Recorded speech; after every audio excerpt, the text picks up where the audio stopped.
السلام عليكم ورحمة الله.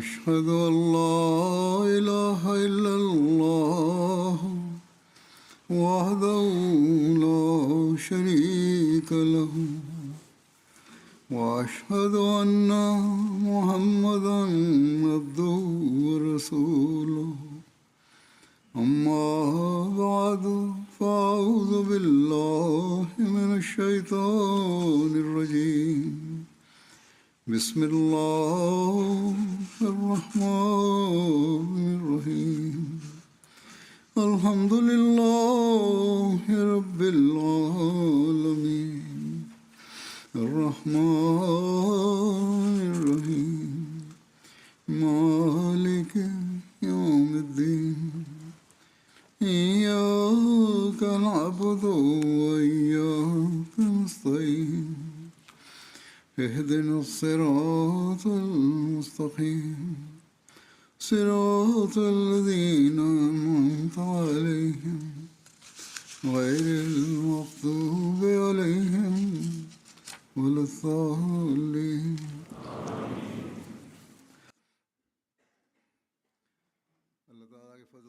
Allah'ın lütfuyla geçen pazar günü İngiltere cemaatinin celsa salanması Allah'ın lütuflarını içermek suretiyle sona erdi. Celsanın işte aylarca celsanın hazırlığı sürer. İşte bunun celsanın birkaç hafta önceden bu daha çok yoğunlaşır bu çalışmalar ve celsanın birkaç gün önce ve 2 hafta önce bu daha da yoğunlaşarak devam eder.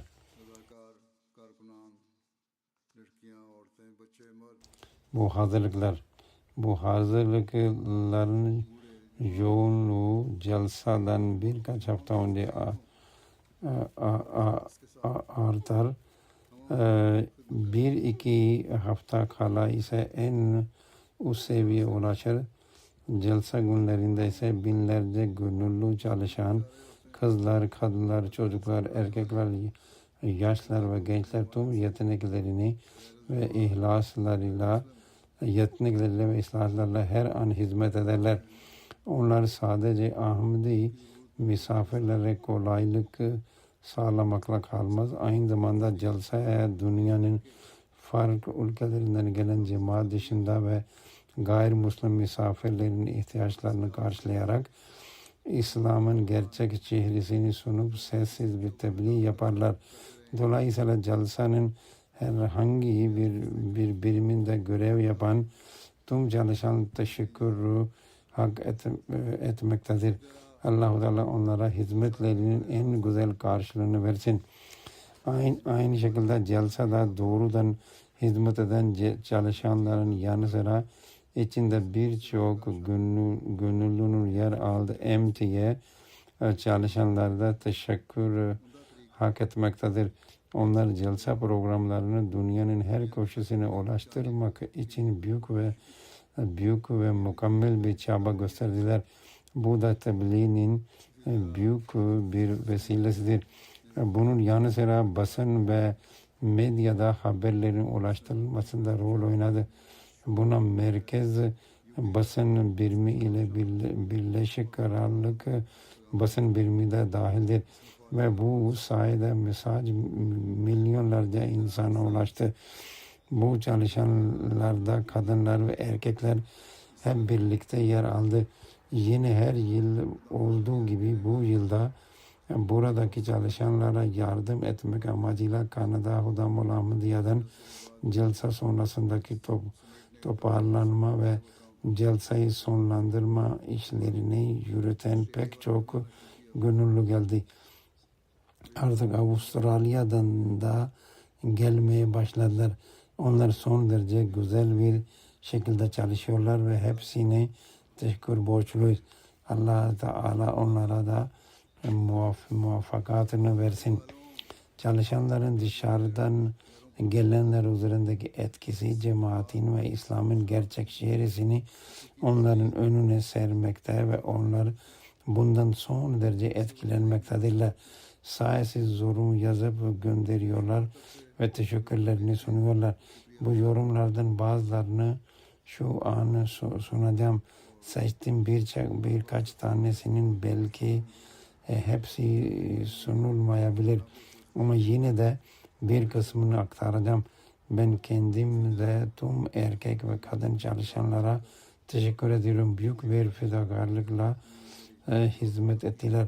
Ancak bununla birlikte Allah-u Teala'nın kendilerine vaat edilen Mesih'in misafirlerine hizmet etme lütfu bahşettiği için tüm çalışanların Allah-u Teala'ya şükretmesi gerektiğini de unutmamalıdırlar. İnsanların bu şükran ifadeleri karşısında sizlerin daha da mütevazi olması, Allah-u Teala'nın huzurunda daha çok eğilmesi ve ona şükür etmesi gerekir. Allah-u Teala size bunu muvaffak kılsın.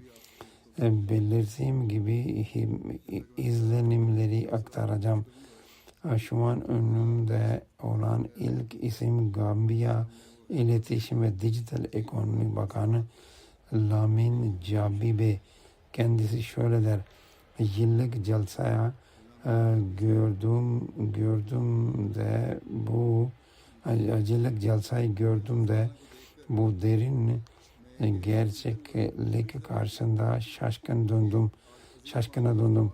Bu fedakarca hizmet ile sessiz ve sarsılmaz bir fedakarlık temeline dayanan muazzam bir küresel buluşmadır.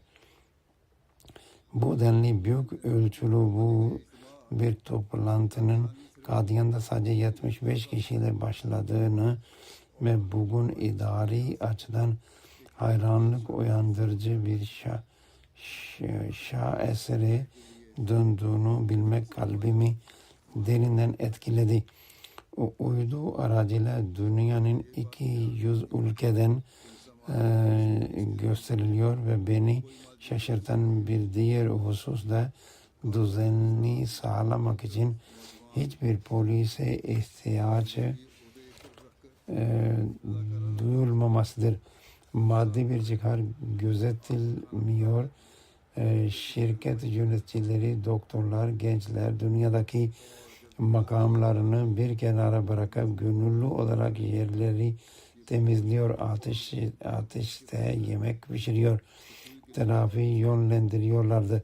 Namaz için ezan okunduğunda farklı milletlerden oluşan bu coşkulu kalabalık anında öyle tam bir sesliliğe büründü ki yere bir iğne düşse sesi duyulabilirdi. Bu manzara bana bugünün maddi dünyasında fiilen yok olması olan kolektif bir disiplin ve ruhani bağlılığın canlı bir hissini verdi. Daha sonra şöyle devam eder: gözü yaşlı bir insan zincirini binlerce kişi imamına bağladı. Küresel biat törenine katılmak, bu eşsiz bağ benim için inanılmazdır.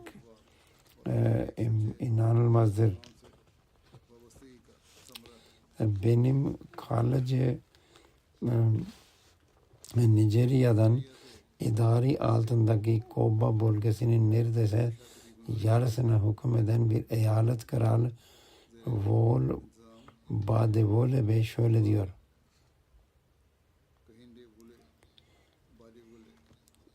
ben buradaki celsaya geldiğimde hiç tahmin etmiyordum ki ben böylesine büyük bir muazzam bir içtimaya gidiyorum.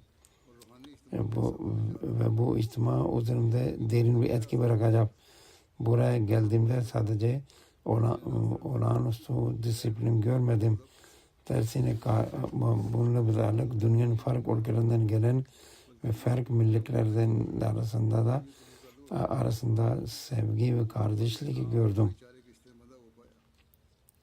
Onlar bizi çok güzel bir şekilde karşıladılar, misafirperverlik yaptılar. Bu hep bizim hatırımızda kalacak birçok şey öğrendim buradan. Benim en güzel anım cemaat imamıyla görüşmem ve onun konuşmalarını dinlememdi ve ben çok şeyler öğrendim buradan. Cemaatin küresel ilerlemelerine dair raporu da ben dinledim ve o da beni çok etkiledi. Sizin herkesin sevgi, herkese nefret hiç kimseden değil şeklindeki sloganınız sadece bir slogan değil, bir ameli ve bulunmuş bir durumdur ve Ahmediye cemaatinin pratiğidir. Dünyanın farklı dillerinde yayınlanan canlı programlar beni çok şaşırttı.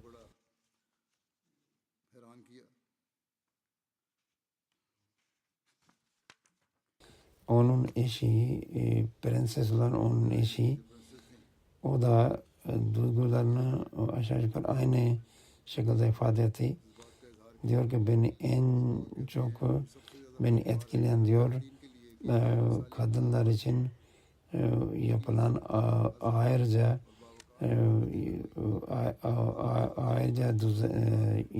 ayrıca programlar ve onlar için onlara gösterilen saygı, özgürlük ve vakarlı ortamdır. Binlerce kadın son derece düzenli bir şekilde gidip geldiğini ve tam bir vakarla celsaya katıldığını görmek İslam hakkındaki birçok algımı değiştirdi. Senegal'dan da bir misafir vardı. Eski St. Louis valisi Alione Badara Sam şöyle diyor ki beni diyor en güzel buradaki organizasyon beni etkiledi. O kadar sayısız katılımcı olmasına rağmen çok iyi ve son derece üst bir şekilde bu intizamların yapıldığı açık idi. Ben bütün konuşmalarımı dikkatle dinledim. Bakın işte dışarıdan gelenler de dikkatle konuşmada dinliyorlar. İşte tercüme çok güzeldi farklı dillerde. Onun için biz bu konuşmaları dikkatli dinleyebildik.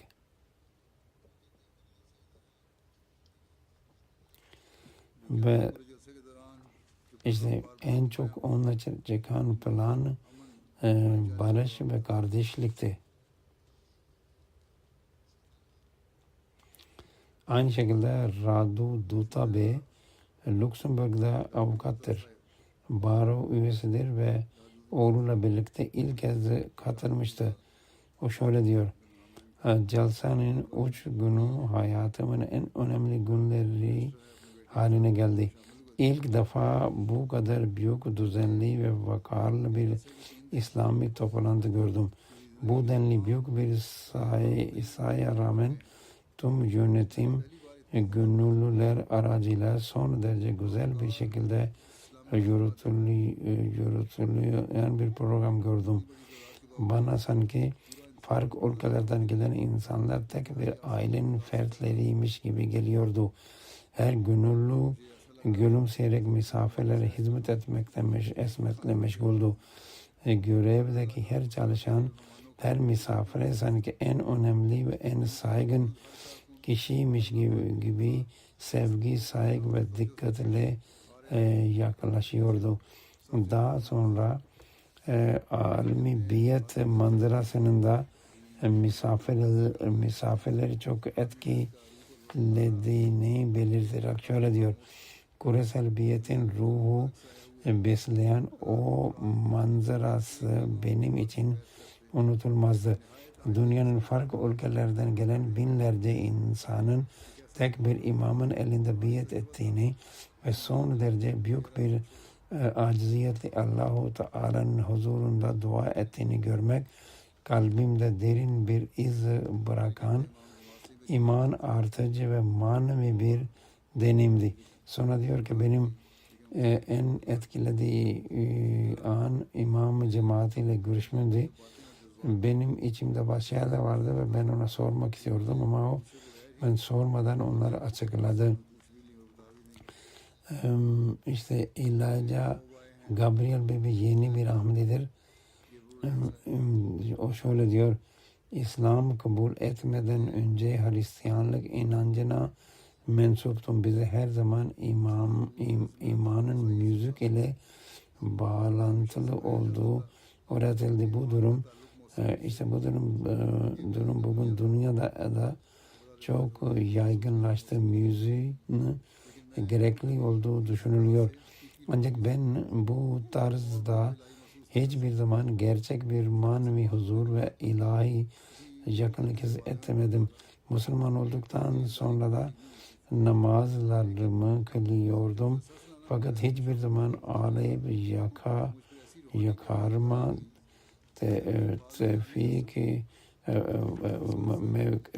yakarma tevfikine ulaşamamıştım.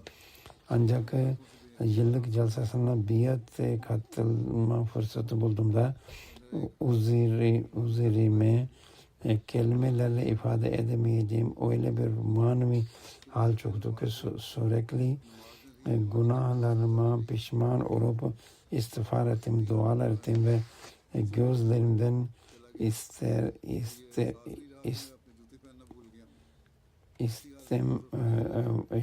gözlerimden yaşlar boşaldı.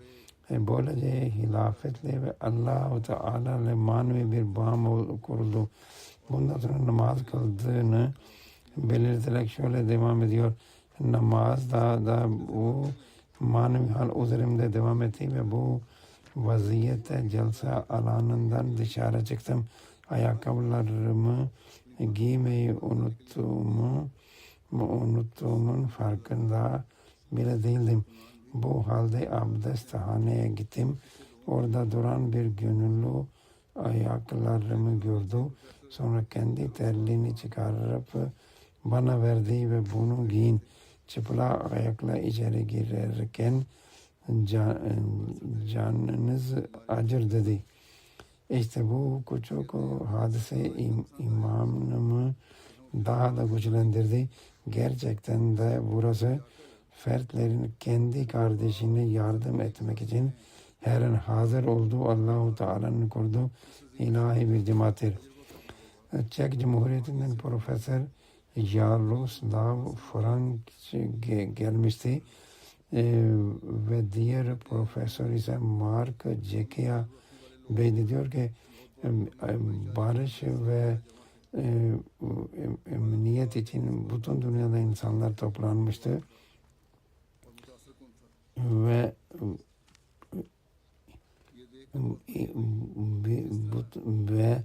bir akidenin insanları nasıl sevgi ve barış üzerinde birleştirdiğini görmek beni çok bizi sevindirdi.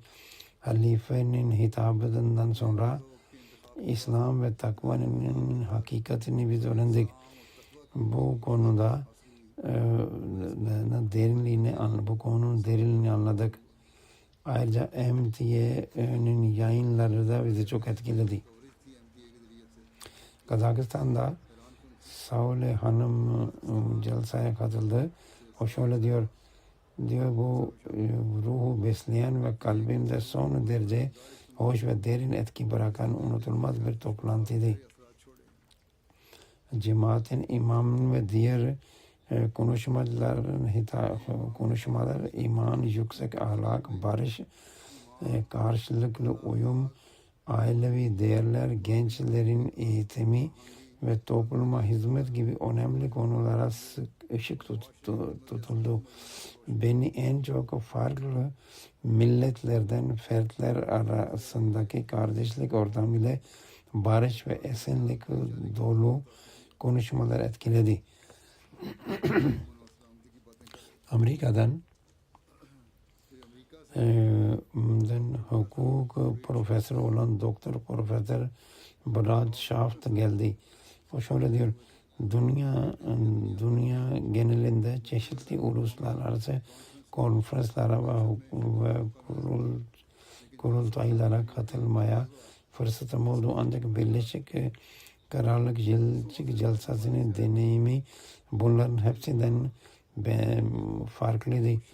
100'den fazla ülkeden gelmiş olan farklı din, milliyet ve hayatın çeşitli alanlarına mensup misafirlerle görüştüm. Hepsinin ortak görüşü şuydu: burada görülen sevgi, saygı, barış ve karşılıklı kardeşlik ortam gerçekten olağanüstüdür. Aynı şekilde Humanity Fest ve çeşitli ilmi ile tarihi sergiler beni etkiledi. Ve doktor, mühendis ve diğer yüksek tahsilli insanların hizmet ettiğini gördüm.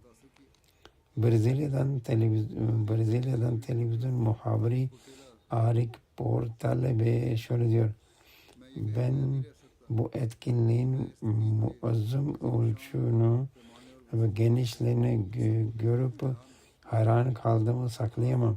Özellikle langarhanenin, yani yemekhanenin hacmi ve yemeği hazırladığı tüm mekanlar modern, geniş, düzenli ve son derece temiz.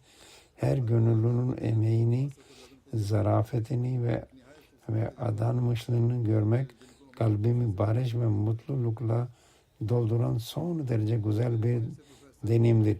Filipinler'den Profesör Yusuf Morales ve kendisi gibi profesör olan eşi Profesör Sharima Morales ile gelmişti. O Hristiyanlıktan İslam'a geçtiğini söyledi ve Filipinler Müslümanlar Ulusal Komisyonu'nun başkanlığında yürüttüğünü belirtiyor. Henüz önemli değil.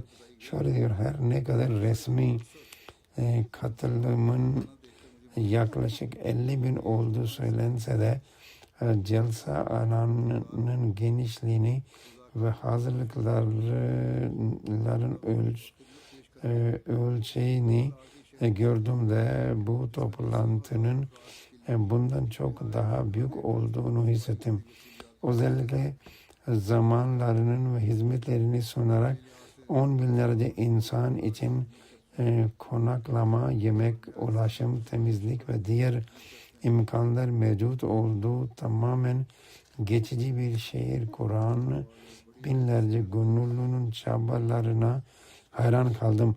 Maddi durumlar iyi olmasına rağmen gönüllüler hizmet ediyorlar ve son derece sade, bedeni güç gerektiren işleri büyük bir tevazuyla yapıyorlar. İşte barışçıl ve uyumlu bir toplumu inşa edebilecek olan da bu özelliklerdir. Küçük çocukların su dağıttığını gördüm. Aynı şekilde yemek bölümünde görevli olan 4-15 yaşlarındaki 2 çocuk vardı. Öyle bir sorumlulukla koşarak 300 kişiye yemek yediriyorlardı ki insan hayret ediyor. Sonra diyor ki ben burada Sarıfullah Han'ın ve Doktor Bısa'nın Ahmedi olduğunu burada öğrendim. Cemaat imamının hitaplarının beni çok etkiledi. Kısa bir sürede pek çok konuyu kapsamına aldı ve her konuyu detaylı bir şekilde sade ve anlaşılabilir sundu. El Salvador'dan bir misafir Orta Amerika Parlamentosu'nda El Salvador temsilcisinden Sual Ligado'da geldi. Şöyle diyor: bu benim ilk İngiltere celsasıydı ve Ahmedi Müslümanların çok yakından görme fırsatı ben buldum.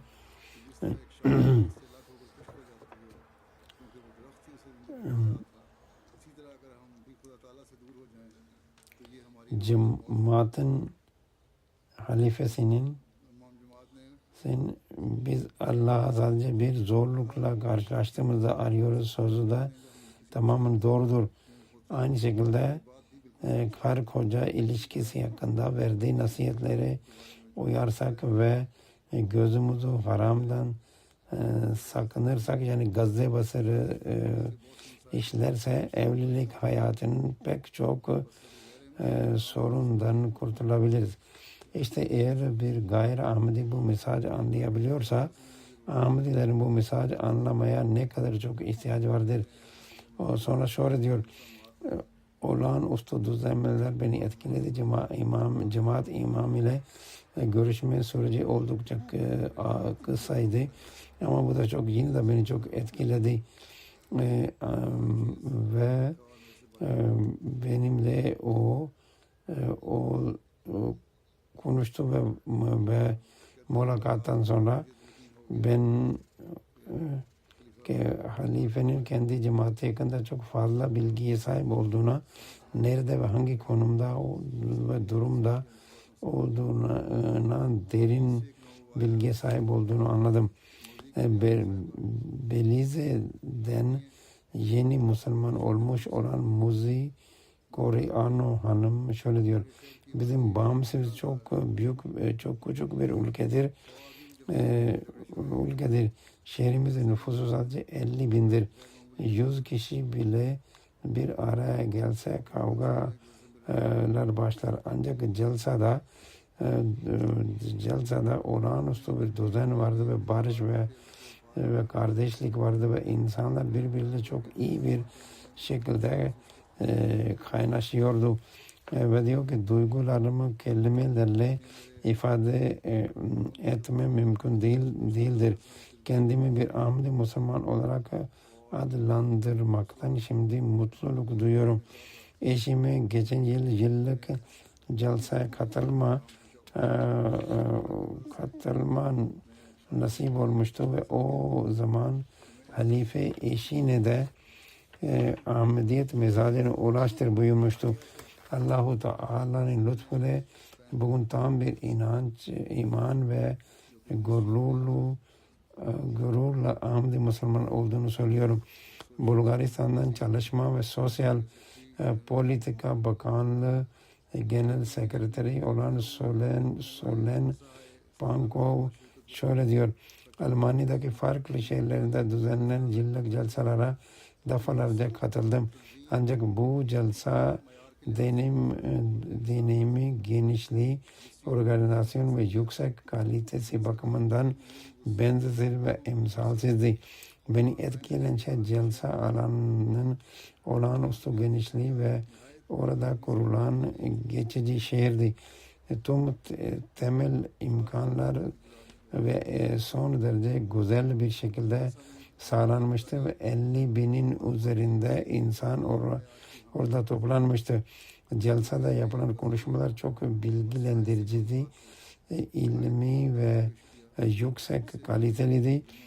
Konuşmalar, dini ve bilimsel konular son derece güzel bir şekilde sundular. Konuşmacılar dini ve bilimsel konular son derece güzel bir şekilde sundular. Bu da dinleyicilerin ilim ve irfanını artırdı. Çeşitli sergiler beni fazlasıyla etkiledi. Modern gereksinimlere uygun olarak son derece profesyonel bir şekilde düzenlenmişlerdi. Senegal'den Ahmedou Babe Ticani tarikatına mensup kendi bölgesinin dini lideridir. Bu celse hakkında şöyle diyor: celsenin muhteşem organizasyonu ve yönetimi beni son derece etkiledi. Bu celsenin gerçekleştirilme şekli, en iyi güvenlik önlemleri, katılanların yüksek ahlakı, onların bilgili ve güler yüzlü, bilhassa Ahmedi cemaati fertlerinin yüksek karakteri kalbimde derin bir iz bıraktı diyor ki önce ben Ahmedi cemaati hakkında sadece duyumlar alırdım. Ancak bugün ben kendi gözlerimle bu gerçekleri gördüm. Halifenin talimatlarına tamamen uyan bir cemaat görmekten büyük mutluluk duydum. Ben sizin çabalarınızı, sizin gerçek şu ki size kalbimin derinliklerinden şükranlarımı sunuyorum. Cemaat imam ile ben görüşmem nasip oldu. Bu da cemaati anlamam için bana büyük bir fırsat sağladı. Yine Senegal'den milletvekili Morman Kaba Jakate ve şöyle diyor. Kendi gözlerimle gördüm ki halka hizmet, öz, saygı, cesaret ve kararlılık sizin belirgin özelliklerinizdir. Kelimelerin ötesinde ben burada hizmet eden bir İslam gördüm. Veren eller gördüm. Affeden kalpler gördüm ve başkalarına her zaman açık olan kapılar gördüm. Kosova'dan Profesör Doktor Halil İbrahim Bey kendisi seçkin bir eğitimci, araştırmacı ve üniversite profesörüdür. İlmi çabaları ve araştırma faaliyetleri nedeniyle Kosova'da son derece büyük bir saygı ve hürmetle bakılan biridir. Şöyle diyor, her alanda görülen disiplin, işbirliği ve fedakarlığın pratik tablosu gerçekten gıpta edilecek düzendeydi. Bununla birlikte karşılaştığım her insandan gelen sevgi, samimiyet, saygı ve cömert misafirperverlik bu deneyimi benim için unutulmaz kıldı. Sonra diyor ki bugünlerde ben imam cemaatiyle de görüştüm ve en çok beni etkileyen şey bu dinler arasındaki eşitlik, karşılık saygı ve toplumun her ferdinin birlikte yürütme anlayışı idi. Bugünkü dünyada pek çok yerde dini yanlış anlaşılmaları, radikalizm ve hoşgörüsüzlük ciddi bir sorunlar haline geldi. Bu mesajların son derece zamanında umut verici ve insanlığa rehberlik sağlayıcı nitelikte olduğunu ben hissettim. İspanya'dan Pedro Abad Belediye Başkanı olan Joao Antonio Regas şöyle diyor.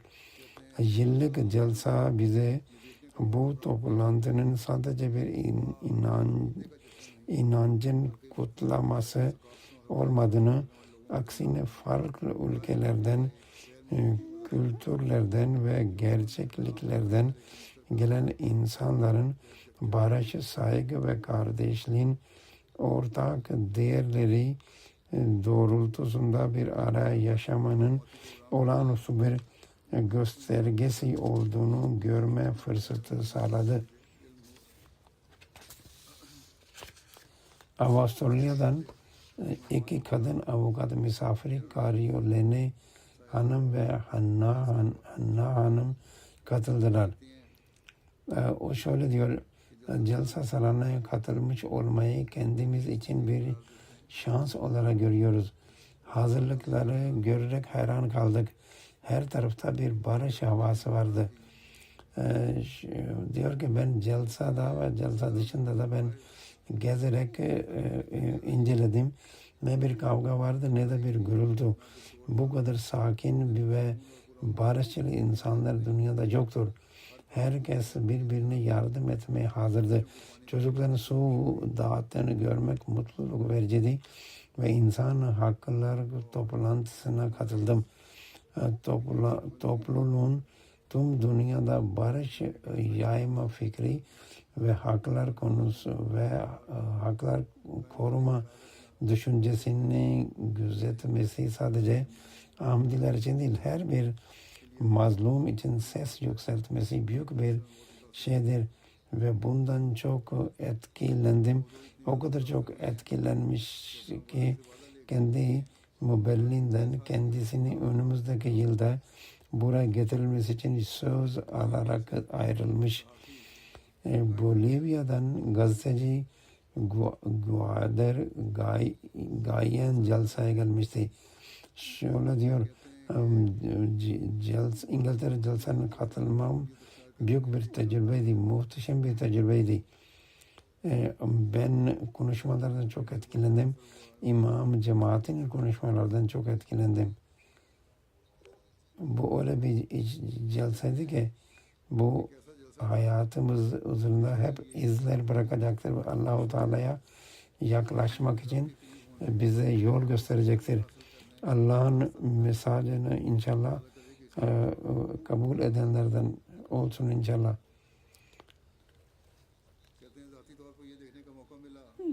Yıllardır Müslüman kadının mazlum ve baskı altında olduğuna dair bir propaganda vardır.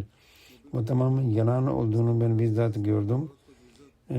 Aksine İslam'da kadına verilen saygı, koruma ve önemden çok etkilendim.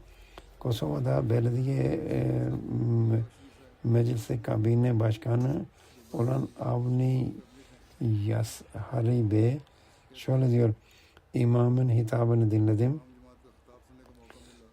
Celsa başlamadan önce gönüllülere olan nasihatlerin o nasihati etmişti gönüllülere ki misafirlere büyük bir sorumluluk ve sevgi ve tevazu ve samimiyetle ve güzel ahlakla hizmet edin. Bu bana çok güzel, hoşuma gitmişti bu konuşma.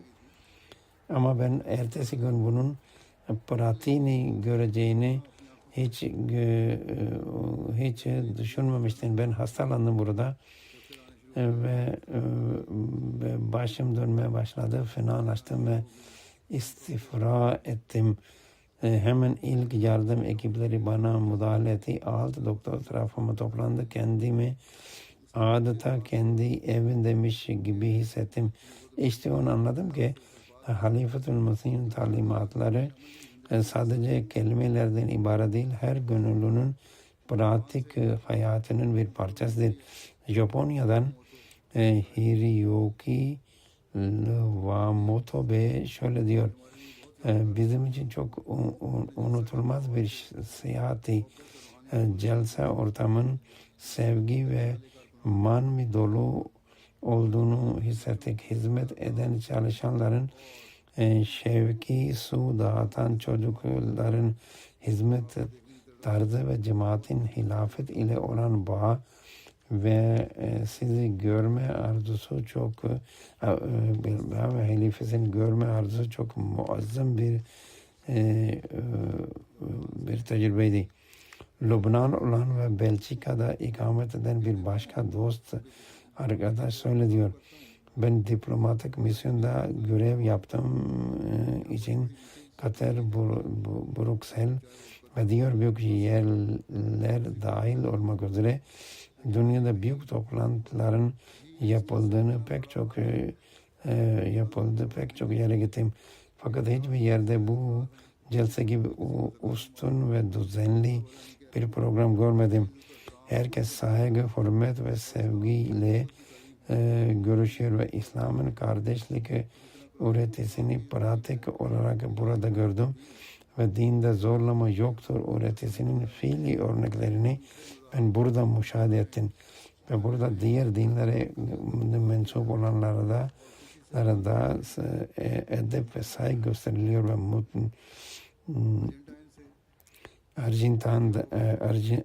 Arjantin'den Sergio Rubi de katıldı. Ülkenin en önemli ulusal gazeteci Clarín de Dini İşler Genel Yayın Yönetmenidir. Diyor ki gelmeden önce gazeteme bu celsaya katılacağımı bildirdiğimde pek çok meslektaşım İslam'a karşı genel ön yargılar nedeniyle kararım gözden geçirmemi tavsiye etti. Her halükarda jalsanın ortamını doğrudan gözledim dedim de ben anladım ki İslam barışçıl bir dindir. Jalsanın son gününde कहते हैं जलसे के आखिरी दिन इन्होंने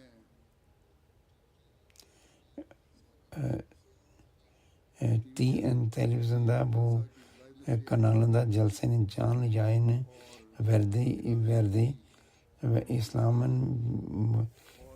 İslam'ın bir barış ve esenlik dini olduğunu vurgulayarak cemaati bir delil olarak sundu. Kendisi Katolik'tir ve diyor ki halifenin açılış konuşması çok hoşuma gitti. Orada takvadan bahsetti ki her dinin aslı budur. Bir Hristiyan olarak bu yönüne ilim ve irfanımı çok artırma fırsat buldum. Litvanya'dan Svetlana Markevicine hanım şöyle diyor. Jalsa vesilesiyle Müslümanların arasında bulunarak onların tarzlarını yakından görme fırsatım oldu. Pek çok yeni şey gördüm ve öğrendim. İmam cemaatin kadınlara olan konuşmasını dinledim ve İslam'da kadının yeri konusundaki benim birçok yanlışlıklarım ortadan kaldırdı. Anladım ki İslam kadına saygı, korunma ve temel haklarını vermektedir. Ve bu hitabı beni pozitif olarak düşünmeyi fırsat verdi. İsviçre'den Birleşmiş Milletler İnsan Hakları Danışmanı Julia Pratisi gelmişti, şöyle diyor. Benim için benzersiz bir tecrübeydi ve toplantıya katılarak daha önce hakkında bilgimin sınır olduğu bir dini topluluğu yakından görme ve anlama fırsat buldum. Gönüllülerin ve katılımcıların misafirperverliği, güler yüzlülüğü ve işbirliği beni çok etkiledi.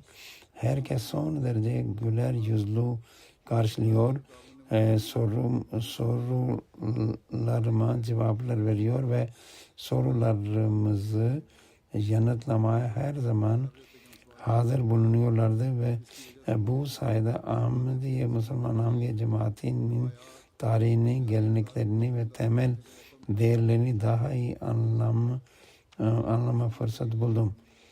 Çeşitli sergileri de överek çok ilgi çekici sergiler olduğunu, tarihin insanlığa hizmet projeleri ve her alandaki hizmetlerin etkili bir şekilde sunulduğunu söylüyor. Turi İtalya'dan Profesör Federica Sona hanımefendi şöyle diyor. Jalsada ben ileri görüşlü ve manevi güzelliği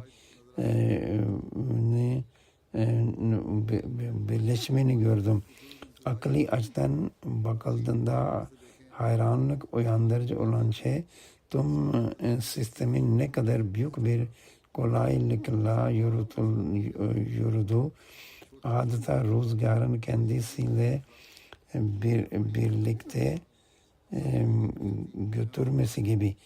Su dağıtma görevindeki en küçük gönüllüden büyük yaştaki çalışanlara kadar hepsinde iyi niyet, misafirperverlik, güler yüzlülük ve tebessüm gördüm.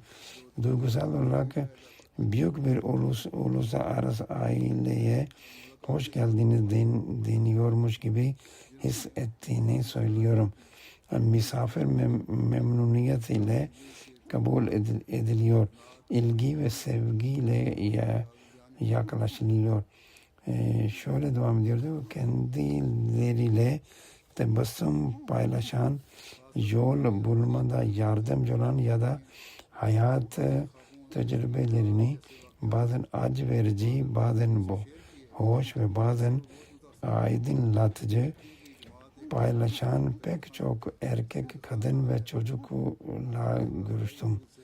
Özellikle manevi ve ince yönlere değinerek bazı dostların kendisiyle paylaştı. Berrak rüyalardaki önceden haber verilme gibi hadiselerden çok etkilendiğini belirtiyor. Bu cemaat coğrafi sınırların ötesinde büyük ve birleşmiş bir ailedir diyor. Roma'da din sosyoloji akademisyeni olan Aydın ve şöyle diyor. İlk olarak göze çarpan şey bu kadar çok milletin, dilin ve kültürün tek bir yerde toplanmış olması.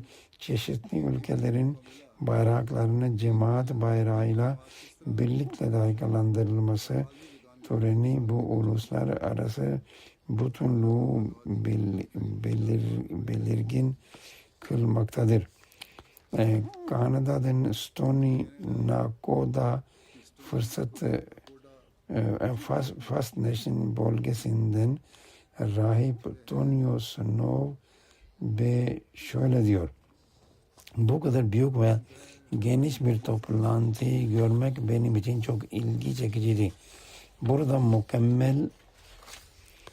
mükemmel intizam vardı ve her kişi işlerin yürümesi için elinden geleni en iyisini yapmaya çalışıyordu. Bu iş kolay değildir.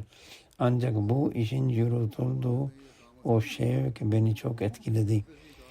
Türkiye'den cemaat dışından bir misafir olan Dicle Üniversitesi'de profesör ve İslam mezhepleri tarihi ana bilim dalı başkanı olan Profesör Doktor Metin Bozan Bey de katıldı. Kendi gözetiminde öğrencilerde cemaat hakkında tezlerde yazdırmıştır. Şöyle diyor, celsede her düzen intizamın mükemmel olduğunu gördüm ve her işinde tam bir disiplin gördüm. Ve şöyle diyor, bizim ilkesel görüşümüz şöyledir. Kim Allah, Resul ve ahiret günü iman ve İslam şartlarını kabul eden herkesi bir Müslüman olarak kabul ederiz. Bunu tekfir etmeyi caiz görmeyiz. Dolayısıyla bizim nazarımızda Ahmediler de Müslümandırlar. Keşke Pakistan ulemalar ve mollalar da bunu anlayabilselerdi. Ardından cemaatin uluslararası barış ve esenlik için gösterdiği çabalar çok takdir ettiğini belirtti. Aynı şekilde her durumda erkeklerin ve kadınların ayrı ayrı düzenlemelerini gördüğünü ve cemaatte İslami tesettür eğitimine özel bir önem verdiği sonucuna vardığını ifade etti. Fransa'dan Özgürlük Bilinci Koordinasyonu Derneği Başkanı Thierry Valebe şöyle diyor. Kusursuz düzenlemeler vardı. Barışçıl bir ortam vardı. Büyük bir huzur vardı. Cemaat imamının kapanış hitabı gerçekten büyük bir yol gösterici ışık ve gönülden etkileyiciydi. Kendimiz için belirlememiz gereken o yüksek standartlar bize hatırlattı ve inşası için hepimizin çabalaması gereken o barışçıl dünyanın hissini verdi. Ve diyor ki buraya geldiğim için çok teşekkür ederim. Ahmedi cemaatinin dünyada verdiği barış, sevgi ve kardeşlik mesajının pratik kanıtını burada yüzü aşkın ülkeden insanın bir buket gibi toplandı ve kokusunu bizzat hissettim, bu şekliyle gördüm. Belçika'dan bir gazeteci şöyle diyor. Daha önce de katılmıştım ancak bu yıl cemaat imamının kadınlara yönelik onlar sadece dini ilimler değil, dünyevi ilimlerde öğrenmeye ve dünyanın her alanında ileri gitmeye teşvik eden hitabına çok etkilendim. Aynı şekilde Japonya'dan Profesör Minik Saki Hiroka Hanım Ahmediye cemaati üzerinde araştırmaya dayalı bir kitap da yazmıştır. Bu amaçla Rabua'ya, Kadiyana ve çeşitli yerlere gitmiştir. Çok derin bir bilgisi vardır. Şöyle diyor, Celsa'da Alman bir gençle karşılaştım. Biatını henüz bugün yapmıştı. Ona biat etmeye senin neyin yönelttiğini sordum. Celsa'nın ortamının Ahmedilerin kardeşliğinin ve karşılıklı sevginin kendisini mecbur bıraktığını söyledi. Aynı şekilde görevlileri de çok övdü. Yine Endonezyalı olan ve Yunanistan'da yeni Müslüman olmuş gayri-Ahmedi Yunan eşiyle birlikte yaşayan Arishi Bey şöyle diyor. Davet aldığımda bunun bir manevi yolculuk olduğunu düşündüm. Beni Allah-u Teala'ya yakınlaştıracaktı. Bu yüzden Yunanistan'ı bırakıp buraya geldim. Halifenin konuşmaları üzerimde derin bir iz bıraktı. Çalışanların yaptığı hizmetler beni derinden etkiledi. Letonya'dan gelen misafir Nur Munz Severs siyaset bilimi alanında yüksek lisans yapmıştır. Tezi Pakistan'da Ahmedilere yönelik zulüm, baskı ve adaletsizlikler üzerindeydi. O da katıldı. Şöyle diyor, İslam ve Ahmediyet hakkında kafamda olan tüm soruların cevabını celsa esnasında buldum. Daha sonra Yunanistan heyetinde yer alan bir kadın misafir şöyle diyor. Çok güzel bir deneyimdi. Gönüllülerin her biri misafirlere karşı çok dost, canlısı ve yardımcı idi. Sergiler çok iyiydi. Özellikle Riva Fririz'in İslam tarihi yakındaki sergisinde saatler geçirmek isterdim. Arkeoloji hakkında bana anlatılanlar çok iyiydi. Tüm bu övgüleri yaptıktan sonra şöyle devam ediyor. Hoşuma gitmeyen tek bir şey oldu. O da bazı kadınların İslami kıyafet kurallarına yani tesettüre tam olarak uymaması ve bazı erkeklerin de gözlerinin yere indirmemesi konusunda zayıflık göstermesiydi. Oysa bu konuda özellikle tembih yapılmıştı. Dolayısıyla olumsuz yorumlarda kendi İslam'ımız için düşünmeli ve dinlemeliyiz. Bu bakımdan dikkatsizlik gösterenler unutulmamalıdır ki dışarıdakiler bize çok derin bir dikkatle bakıyorlar ve inceliyorlar. Onlara İslam'ın gerçek içerisini leke getirecek hiçbir fırsat vermemeliyiz. Aksine celsa konuşmalar esnasında bazı Mesih'in şu alıntısını da sunmuştum. Dışarıdakilere üzerimize parmak doğrultulacak bir fırsat vermeyin. Polonya'dan Wojciech Lamentowicz bu isimler biraz zordur. Her halükarda kendisi insan hakları profesörüdür ve üniversite rektörlüğü da yapmıştır. Hukuk dersleri vermektedir. Şöyle diyor, düzenlemeleri görerek çok etkilendim ve cemaat imam ile yaptığım görüşmedeki izlenimlerimi ve duygularımı ifade edecek kelimem yok. Kişisel olarak onunla konuştum. Çok etkilendim. Şöyle devam ediyor. Burada öğrendiğim her şey artık öğrencilerime aktaracağım ki İslam öğretilerin gerçek manasını bilsinler. Bunlar seçtiğim birkaç hadiseydi. Onlardan da sadece bazılarını beyan ettim. Basın ve medyada bugünlerde belirttiğim gibi hem basın bölümü tarafından hem de Birleşik Krallık basın tarafından epeyce yer buldu ve Birleşik Krallığın saygın gazeteci The Times haberi ön sayfasında yayımladı. Diğer basın organlar tarafından da yayımlandı. Medya kapsamı yazılı makale sayısı 16'dır. Okuyucu sayısı 10 milyondur. Radyo programı 35 adet yapıldı. Geçen yıla oranla 10 adet artış vardır. TV program 6 adet yapıldı. Bunu izleyenlerin sayısı tahminen 7,2 milyondur. Sosyal medyada 530 bin izlenme oldu ve Birleşik Krallık bölümünün raporunda bu sayılar milyonları da bulmaktadır.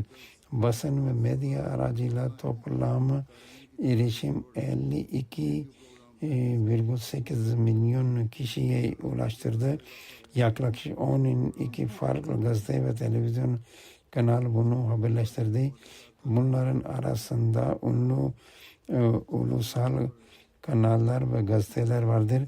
Gazetecilerin izlenimleri bir kadın gazeteci son gün biat törenini izledikten sonra şöyle diyor.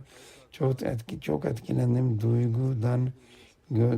Duygudan gözlerim doldu. Bu dünyada daha önce hiç görmediğim bir manzaraydı ve dünyada başka hiçbir gücün ya da kimsenin böyle bir deneyimi ve böyle bir töreni düzenleyebileceğini sanmıyorum. Bu manzara nefes kesiciydi ve tamamen büyüsüne kapılmış durumdaydım. Bu şekilde diğer insanların da yorumlar var. MT Afrika tarafından da büyük bir çalışma yürütülüyordu. 20 gazeteci buraya katılmış ve 157 adet rapor gönderdiler. Celsenin haberi 63 milyondan fazla eve ulaştı. Yıllık Celsa Afrika'nın 18'den fazla kanalından doğrudan canlı haber olarak yayınlandı. Hitaplar yayınlandı ve bu yayınların erişimi tamamen 35 milyondan fazla kişidir. Afrika'daki gayrihamdi izleyicilerin yorumlarda bu yöndeydi. Sierra Leone'nin Tintafor köyünden rahip George şöyle diyor. Mesleğim gereği öğretmenim ve Sierra Leone'nin Tintafor köyünde yaşıyorum. Amdi Müslüman değilim. Birleşik Krallık yıllık celsasının 3 günü boyunca beni en çok etkileyen şey Amdi Müslümanların hilafete olan derin sevgi ve hangi ülkeden nasıl olursa olsunlar tüm insanlığa karşı gösterdikleri barış, sevgi, vefa ve saygı ifadesidir. Şöyle devam ediyor. Pazar günü kiliseye gitmem gerekiyordu fakat camiye gidip küresel uluslararası ve biat izlemeye karar verdim ve orada gördüğüm şey hayal ettiğimden tamamen farklıydı. Artık Ahmediye cemaatinin dünya genelinde neden bu kadar hızlı yayıldığını anladım. Aynı şekilde daha pek çok rahip ve eğitimli insan kendi izlenimlerini göndermişlerdi. Allah-u Teala bu celsenin güzel etkilerini tüm cemaat fertlerinin üzerine kalıcı kılsın. Aynı şekilde insanların da hidayetine vesile olsun ve onları gerçek İslam ile Ahmediyete yönlendirsin. Amin.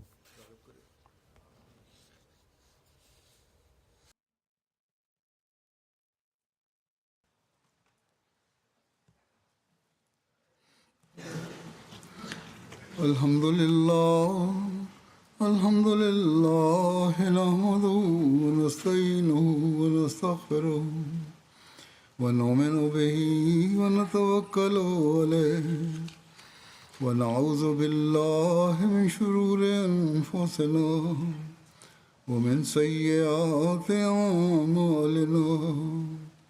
Men yahdihillahu felâ mudille lehu ومن يضلل فلا هادي له ونشهد أن لا إله إلا الله ونشهد أن محمدا عبده ورسوله عباد الله رحمكم الله إن الله يأمر بالعدل والإحسان وإيتاء ذي القربى وينهى عن الفحشاء والمنكر والبغي يعظكم لعلكم تذكرون اذكروا الله يذكركم وادعوه يستجب لكم ولذكر الله أكبر.